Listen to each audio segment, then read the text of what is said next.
Hello and welcome to Aasgard Updates, episode number 5. It's been a little bit since we've done one of these. The market's kind of traded a little bit sideways since then, kind of incorporating new information before I did another update. So happy to have you back. This is the channel for investors in the Coldstream dividend growth strategies and the Aasgard small mid cap fund. And our intention with the channel is to communicate better with our clients in the strategies. I get lots of opportunity to talk to private clients, but very few opportunities to talk to investors in the strategies directly. And so here's the venue to do so. And if you have any questions, you can throw them down below into the comments and I can address them on future updates. Caveat, this is not a solicitation for investment and this is not personal financial advice. If you need personal financial advice, please reach out to a relationship manager or your portfolio manager at Coldstream and we'll be happy to provide some. Please feel free to engage us, but we have to have a full mosaic and a full understanding of your financial circumstances to provide any kind of advice. And don't take advice over the internet on a video on the internet. With that, let's get started. I'll start off today with some charts and we can talk about the momentum in the market at the moment. And then we can talk about the 3 things that are keeping me up at night as we go into fourth quarter here. So let me flip up my screen here. We're going to go over to my web browser. And I'll start with the S&P 500. And so what you're looking at here is a 3-year chart on the S&P 500. And basically the bull market that's been going on since middle of the year, June, July timeframe when we broke out up and over our moving averages here on the right-hand side. That bull market's still intact. We had a nice little correction in the month of September. Tech led the way out of the lows and has abated a little bit, and pricing got a little bit better and not as crazy. Generally, the market doesn't go straight up; it trades up and down and side to side, and I get very uncomfortable when you just have a single dominant move and basically goes parabolic. And so we got a nice retrenchment back here where it broke this blue line, which is the 50-day moving average. I fully expected that we'd go back and test this 200-day. That did not happen. The market's been trading on rumor of stimulus or lack thereof from the federal government. And I guess it makes a little bit sense. If we have to go into further shutdowns due to COVID or just to help out in the general recession that we're encountering now, federal stimulus will be helpful. But in the same way, cocaine and coffee are not a replacement for nutrition and calories in one's diet. Stimulus can help, it stimulates, but it cannot fully replace the income lost, and it certainly doesn't create jobs. It's a stopgap measure.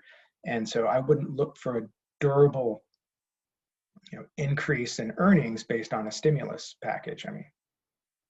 It can stimulate the stock market to go a little bit higher, and some businesses that might have gone out of business otherwise are going to get retail sales out of these stimulus checks as they're passed through individuals and onto businesses. But the idea that it's going to permanently inflate the value of the stock market doesn't hold any credence. But CNBC and day traders everywhere are waiting for stimulus to come through, and when it doesn't, the market sells off 1 or 2%, and when it does, it goes up 1 or 2%. And as I'm sitting here, it's October 20th, and it looks like we're going to get a stimulus package that Trump has put out a deadline of today. And we'll see if it comes to fruition or not. It doesn't change my fundamental outlook. It's a nice to have, but it does have to be paid back eventually, either through inflation or taxes. So its net effect on earnings over the long term is de minimis and not terribly important. Again, in the short run, what I'm looking at is the base momentum in the market. And like I said, this bull market is still intact. You got your market's up and over its 50-day. The 50 days pointed upwards. It's well over its 200-day moving average, which is also pointed upwards. So we are in a bull market. And so if you're going to make buy-sell decisions, at the margin, consider and understand the fact that you are in a bull market. And buy dips generally. Is the way to look at it in a bull market. You know, the converse would be true, would be the same, right? If you're, or the inverse would be true. You know, if we're in a bear market, you know, you would sell into rallies if you wanted to. You know, the biggest shift since probably the last update here, this is the small cap market represented by the Russell 2000. There's an index fund that tracks that index. And it is now broken out. We've got, again, we've got this nice formation here. This is called a golden crosses when you have your 50-day moving average cross over the 200-day. We don't really have an upward slope to our 200-day yet, but it's, you know, this is a pretty healthy move. We also tested in late September, early August, the 200-day on the Russell 2000. We've bounced out of that. What we're seeing over the past few weeks is a broadening out of this market. Now, tech was the strongest mover, you know, this year in dramatic fashion, but now we're seeing more and more industries kind of pick back up. You know, there's still some laggards. You know, the energy sector and the banking sector and even in the utility sector are all pretty weak this year still, but we're seeing manufacturing come back, transportation is coming back, and so that's encouraging.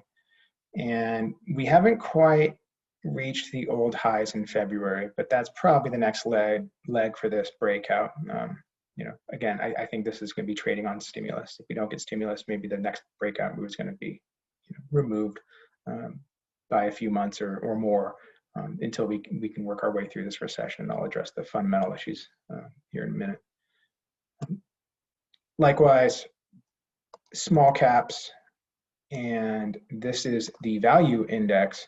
So small caps being more representative of the underlying economic conditions, generally speaking, have been rallying. Value stocks, I would put kind of in the same category. It's more industrial focused. Banks are in there, and energy is also a major component of these indices. But you can see, you know, the momentum picture here is starting to pick up. We do have this golden cross. Again, the 200-day is not upward sloping yet, so it's not a perfect bull market. But this is a pretty decent setup, and it's trading over its 50-day. So that's a good setup, I would say. And now we've got over here, this is the growth side of the market, and that's pretty much represented by tech. We had our correction in September. We've consolidated around this 50-day moving average and then bounced off it. Now we're up and over it. And again, it's trading on stimulus lately. And yeah, we'll see how this kind of resolves itself, but this is still a beautiful bull market from, you know, just a chart perspective. This is still what you want to see. You know, it's leading. Your moving averages are increasing. And so again, if you're deciding on a momentum factor and you're on the margins, this is a buy the dip kind of setup and what you're looking at on the momentum side of things. Now that said, this is probably the lowest conviction bull market I've ever been in terms of, I mean, you ask you know, clients, you ask other professional investors, my own personal gut feel is like we are, you know, we've inflated, you know, we've pumped the tire full of air, being, you know, the market being the tire, and, you know, the appreciation that we've seen in the stock market has really just been multiple expansion. It's just the valuation of these companies growing. It's not a fundamental earnings-driven bull market that we've seen. Earnings are not up; they're down, and they're dramatically down. And what you know, investors are buying today is the expectations that earnings are going to grow very quickly in the future to justify the valuations that we see. And, you know, you've got some of these large tech companies trading at 40 times plus earnings. That's a very healthy multiple. And, you know, historically, buying stocks at those kinds of multiples have not resulted in durable forward returns.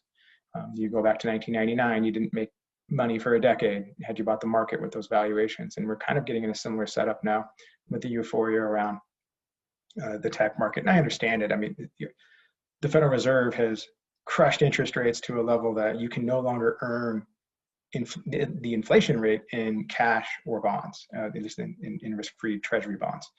And when you do that, you know, investors that do want to surpass the inflation rate, they have to go somewhere, and that somewhere, generally speaking, is the stock market.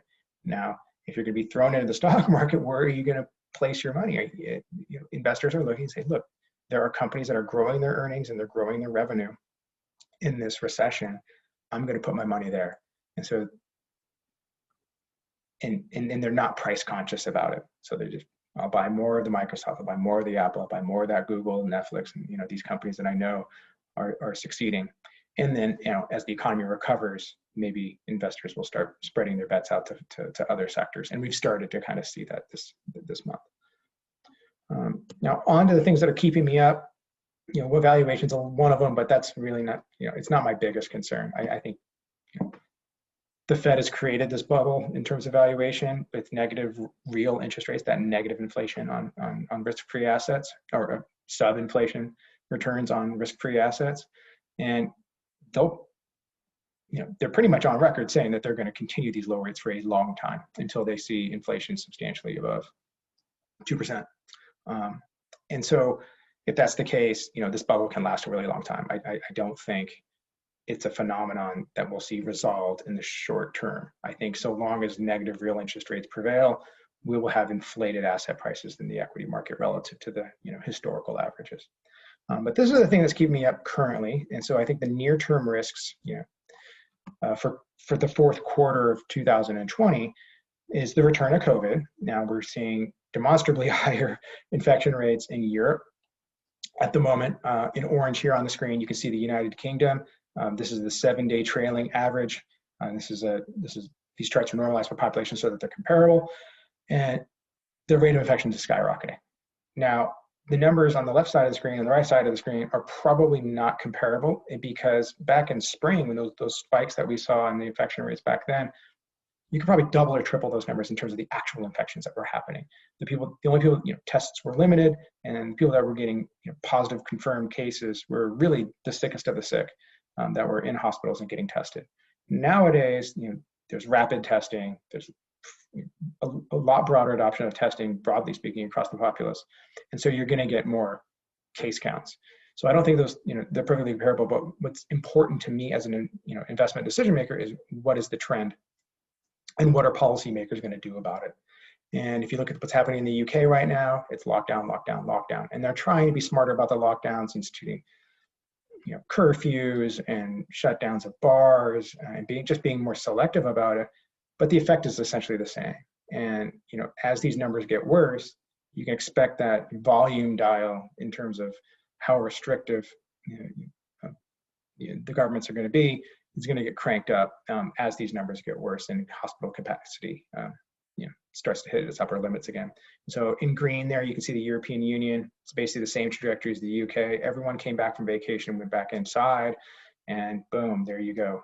If you're not outside, you're inside, spreading the disease apparently. And the United States, the trend again, of course, is in the wrong direction. And this doesn't necessarily mean the stock market has to crash. If you see the spike there in the center of the screen, that was in blue, that's the United States, and those were the southern states, and the political powers that be, in the states where where the spike was occurring, decided not to adopt the broad draconian lockdown measures. Now, for better or for worse, you make the call. It's a political decision that they made to generally keep the economy going, and so you didn't see the stock market crash.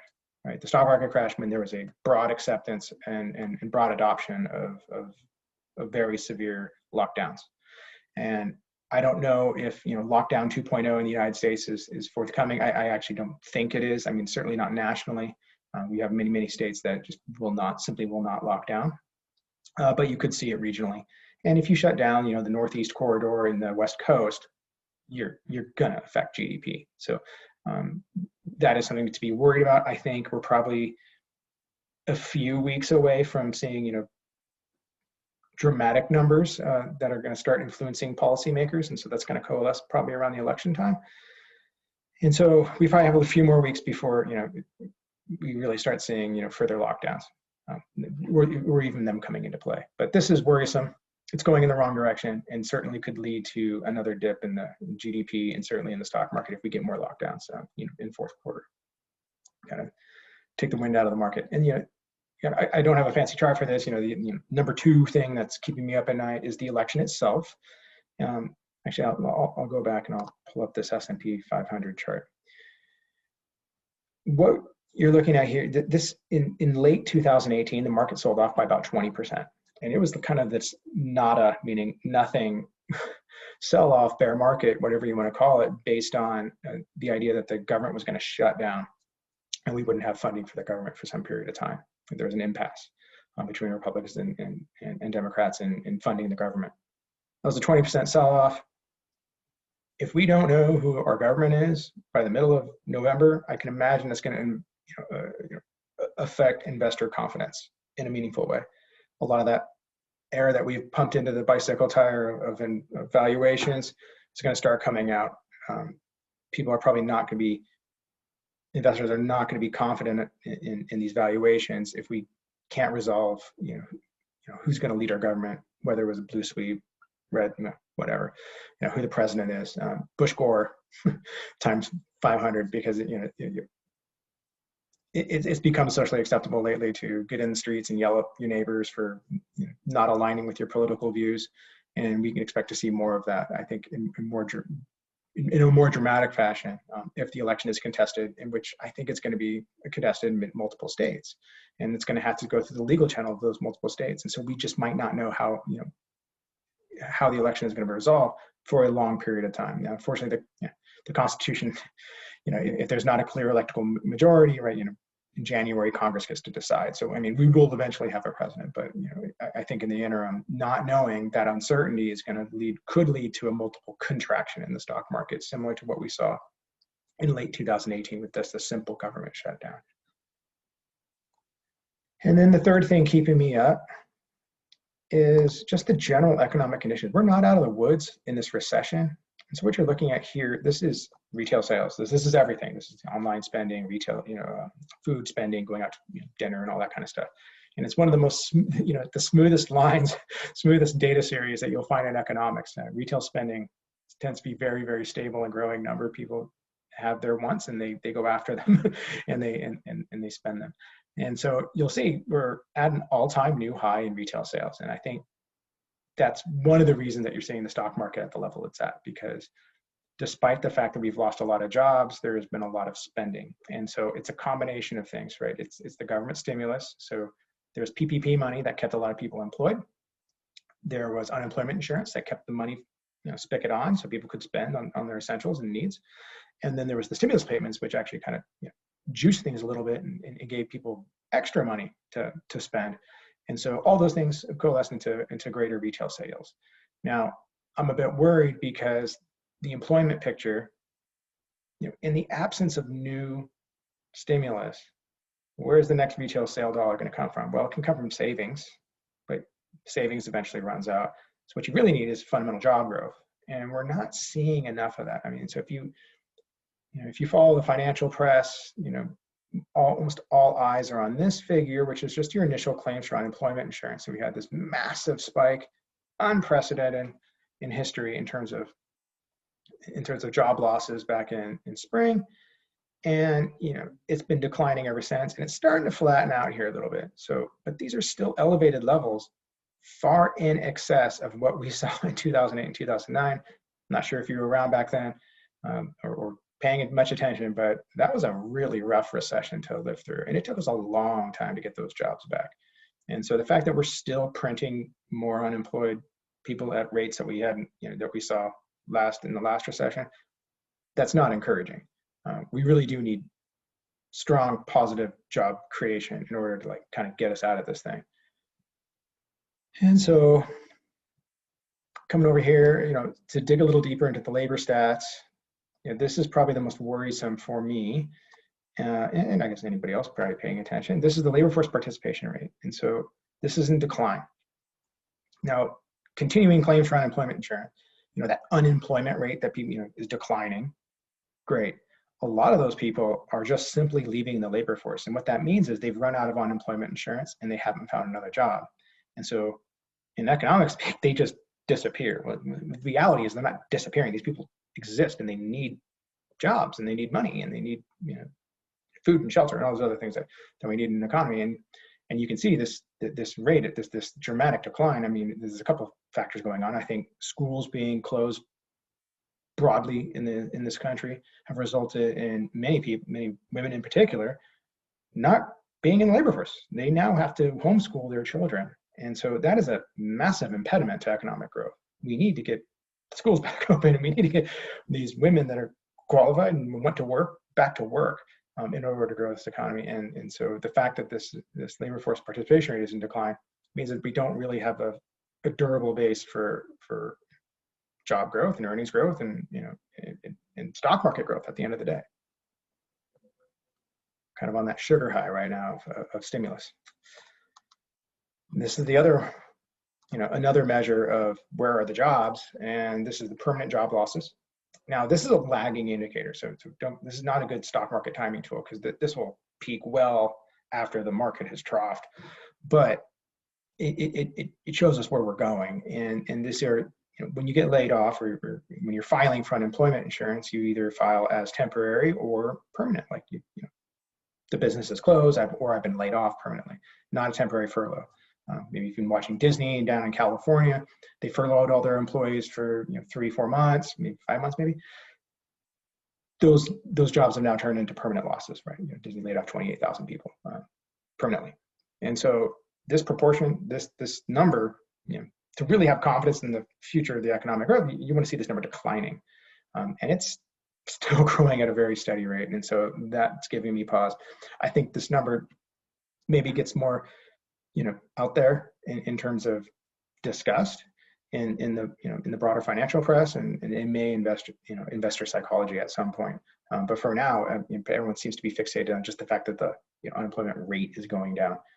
Meanwhile, the fundamental numbers are getting worse. All right, so I'm going to flip over another tab here. Again, to the same story. This is personal income excluding transfers. So this is excluding stimulus payments and unemployment insurance. It's going in the right direction, but we've only recovered maybe 1/3 of the income. Like, we need real income growth to grow this economy. Again, this is going to be a lagging indicator. This is going to be improving. We want to see this steadily improving, and we obviously want to surpass the old levels that we saw eventually. But we're not out of the woods yet. We've lost a staggering amount of income. Stimulus payments have obviously helped. You can see that in the retail sales number, but it's temporary, right? It's stimulus. It's not nutrition, and so unless it's followed by more stimulus or followed by actual jobs, we will see a downtick in these retail sales numbers because people simply, once they've exhausted their savings, can't continue to spend more unless they make more money. And here we are. We're not making more money societally. And then lastly, if you really just want to sum everything up, you want to know how are things in the general economy, this is just payrolls. We need more jobs. And so looking at the trend in this, I don't think, we're not going to recover the jobs that we lost in 2020. Probably not going to gain back those jobs in 2021. I simply don't see it. There's going to be a lot of destruction of jobs, and this is going to result in an impaired growth rate over some period of time. And I know everyone's excited to start 2021, and hopefully we get vaccine candidates and people back to, to some normalizations. And I think with better treatments and vaccines broadly adopted and produced, by the late next year, we can get back to some normalization. But in the interim, you're going to have a lot of destruction of business, and of course, retail companies, brick and mortar companies themselves, the real estate that owns them, and the debt that is associated with those buildings and the real estate. We have to work through all of that to get a durable base. But these are things I think that, the stories that will probably shape Q4 and likely lead to a contraction in the market multiples that we're seeing. You get more COVID, you get a contested election, and then you just get jobs numbers that stall out. And I'm not sure if we're going to get another stimulus or not. If we don't get stimulus, gosh, it's really hard to justify what we're seeing in the market in terms of the levels and the prices that we're seeing. And so if we get a contraction, that to me, in my mind, would be a buying opportunity, because I do think, as you get through 2021, the economic conditions improve. The market usually bottoms well before, the economy does. And so if we get opportunities, I think, when the market sells off, I think those are going to be opportunities that we're going to want to take advantage of, because we're hopefully entering in another economic cycle. There's going to be new industries, new products, new businesses, new growth, and hopefully for another decade. That'd be fantastic. I still believe in technology. I still think we're inventing new products and categories, and human nature being what it is. So I am bullish in the long run. But Q4, GDP might be at risk. Market valuation could be at risk, and so we're playing it cautious for now, and then hopefully picking our points. And certainly there's segments of the market that we still find attractive, even today. They're selling at relatively distressed prices, and so there's still some opportunity out there if you're a value investor. So thank you for watching. If you have any questions or comments, please throw them below, and I will follow up on them. And have a great fourth quarter. I'll make another update relatively soon.